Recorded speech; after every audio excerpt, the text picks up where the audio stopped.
I have heard and saw on social media Canadians complaining that the new immigrants are taking their jobs, to which the immigrants reply or respond, "We're not stealing anyone's job.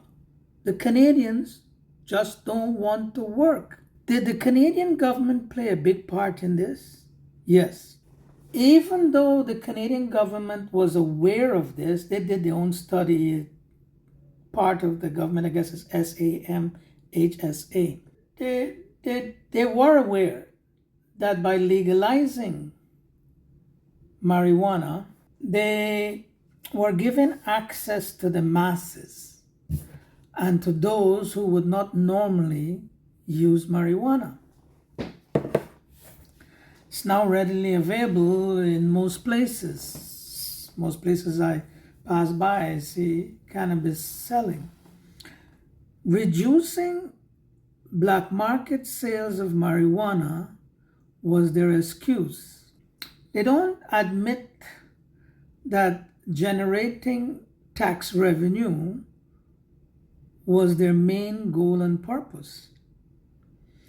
When marijuana was selling in the black market, it wasn't readily available to the masses. You couldn't get it. You had to know the ways to get it. And many people didn't know how to get it when it was in the black market. So only a few people knew and only a few people used it. Now everybody has access to it, including the younger generation who ask their older friends to go and get it for them. So they're using it. There were studies done on a long-term usage of marijuana before the government legalized it, and yet they did it.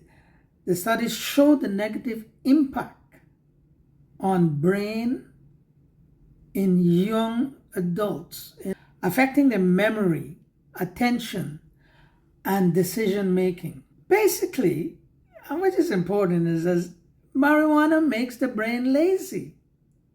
Still comes back to the fact that the immigrants are saying Canadians don't want to work. They're lazy.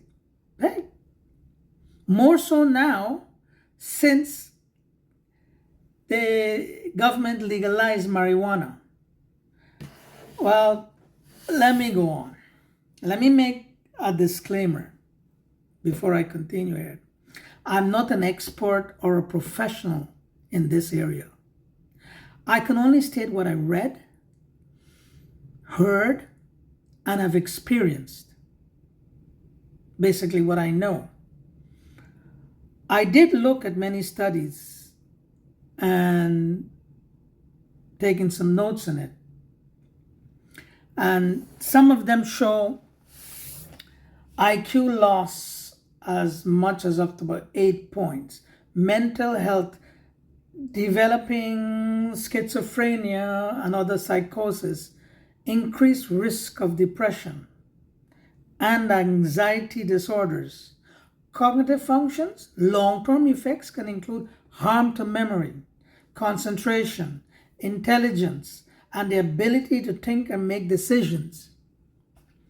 These effects appear to be worse for youth who start using early and frequently.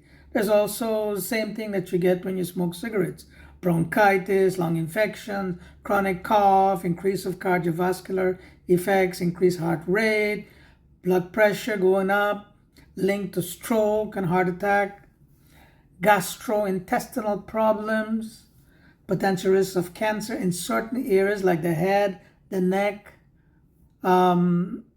bladder, most importantly though, it can lead to reduced brain activity in many cognitive tasks and interfere with brain development. For the adults, the brain is developed, but yet the brain is being damaged every time they use it. And some come up with the excuse, well, I know how I'm using it. I use it, okay. A lot of people know smoking is bad for you and all these things. So somebody come up to you and go, do you still smoke? Here's your answer. Yeah, but occasionally, sometimes, I know what I'm doing. Do you use marijuana? Oh yeah, I've tried it sometimes. I'm on and off, even though they're consistently using it on a daily basis. Well, that's what normally comes out. So what do you believe? Yeah, we have the American Addiction Center saying the same thing. We have many like SAMHSA saying the same thing. They're all talking about it. There were researches done. But if you legalize something, does that mean it's good? Because it's legal, is it good?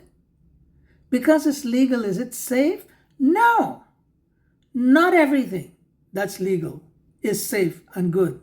I did say that, well, in mentioning the above, mentioning what I've just said previously, I must admit I've experienced this problem close to home. I did, in my earlier video, talk about my friends who were admitted in the asylum and are still there 30 plus years later. They're still in there in the asylum.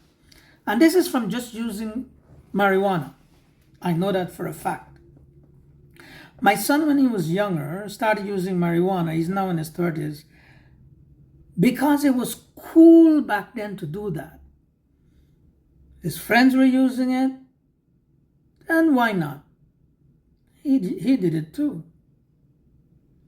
We, his mom, my ex-wife, and I tried in our own way to help him, but to no avail. He did it out of our sight.